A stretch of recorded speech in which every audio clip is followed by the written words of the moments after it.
Welcome back to Kdramas Decoded, and don't forget to subscribe so you never miss an episode of your favorite K-drama. Episode 11 of The Apartment Job begins on a dark and emotional note following the death of Park Hee-kang's mentor and father figure. Hee-kang is consumed by guilt, believing that his actions ultimately caused his death. While everyone around him mourns, he is already thinking about revenge against Lee Chung-hyun. But the people closest to him realize that he is not truly running toward revenge.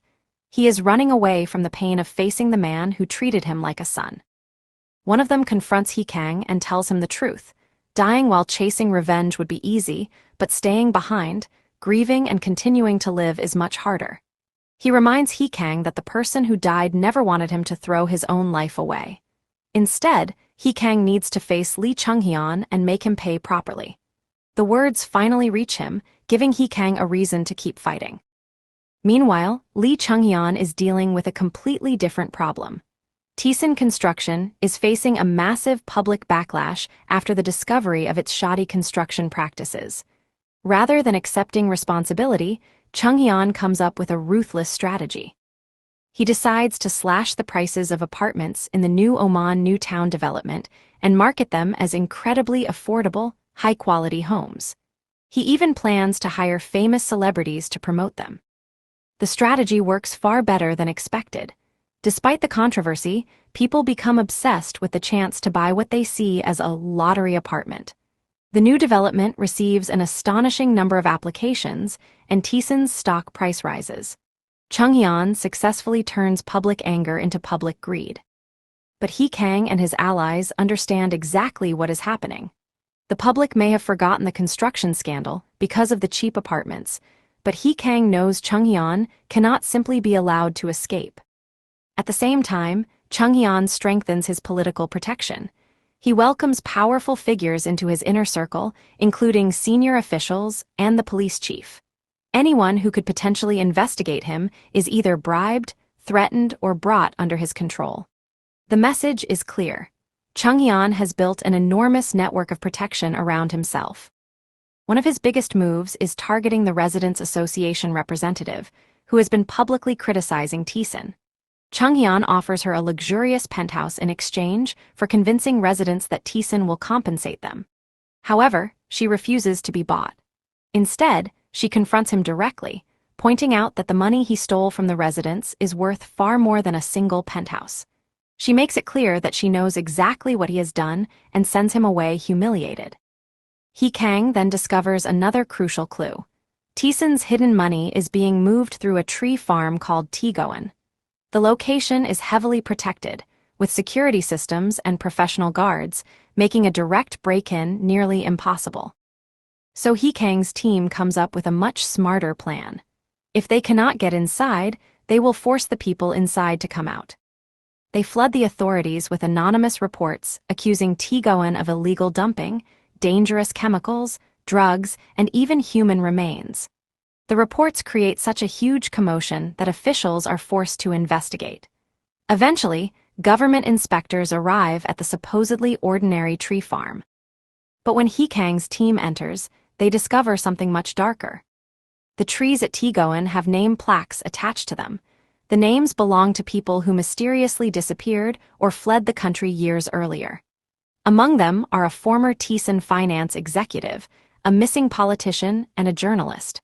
Most disturbingly, they discover the name of the former apartment chairman who disappeared. Hee-kang realizes what the tree farm really is. These trees are essentially memorials for the people Chung-hyun has made disappear. Instead of panicking, Hee-kang uses the discovery as a threat. He tells Chung-hyun's people that they can either explain what happened or risk having the ground dug up. Chung-hyun immediately understands the danger.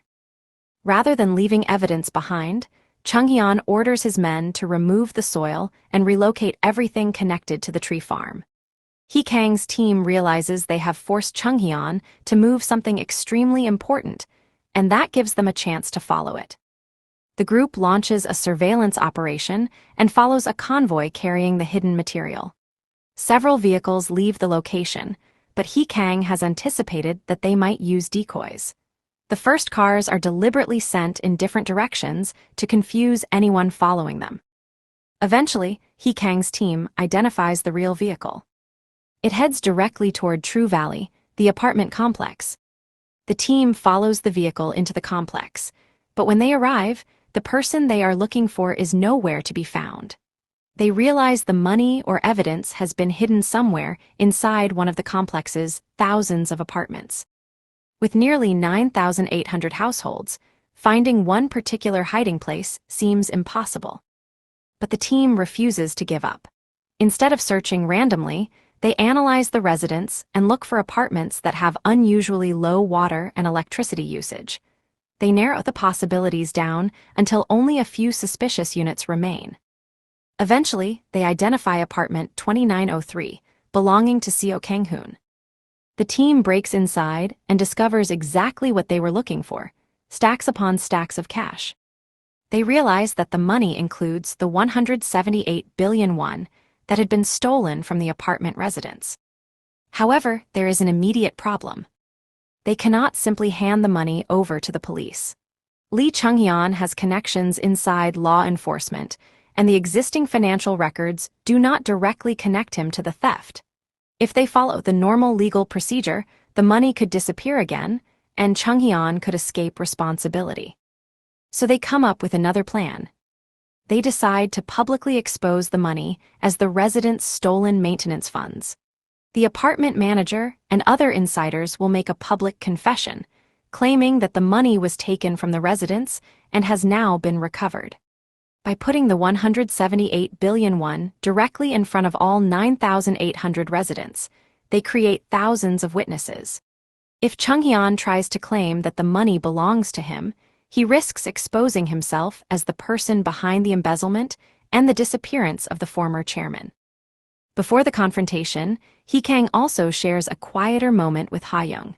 He promises to help her restart her dream of becoming a lawyer once everything is over. When she asks why he is helping her so much, he jokingly calls himself her tall-tale uncle or guardian figure. Their conversation turns unexpectedly romantic when Ha-young points out that the story of Daddy Longlegs actually ends with the heroine marrying her benefactor. Hee Kang is completely caught off guard, while she teases him for potentially having a hidden motive. The next day, Hee Kang gathers the residents together. In front of the entire apartment community, he announces that the missing 178 billion won has been recovered. He explains that the apartment manager and accounting staff have confessed and that the money is being returned to the residents. The crowd celebrates, believing that their stolen funds have finally been found. Hee Kang then opens the first box of cash. But something is wrong. Instead of the expected money, the box contains something completely different. The residents stare in shock as another box is opened, revealing that the cash they expected is not there. Then suddenly, something spills out. Hee Kang and the others realize they have been completely outmaneuvered. The episode ends on this huge cliffhanger, leaving the question of where the 178 billion won actually went, and whether Lee Chung-hyun has once again managed to stay one step ahead of Hee Kang. With Chung-hyun's political empire beginning to crack, Hee Kang's team discovering the horrifying secrets buried at Tigoan, and the stolen apartment funds seemingly disappearing at the final moment. Episode 11 sets up what looks like a final confrontation between Hee Kang and the powerful man who has controlled everything from the shadows.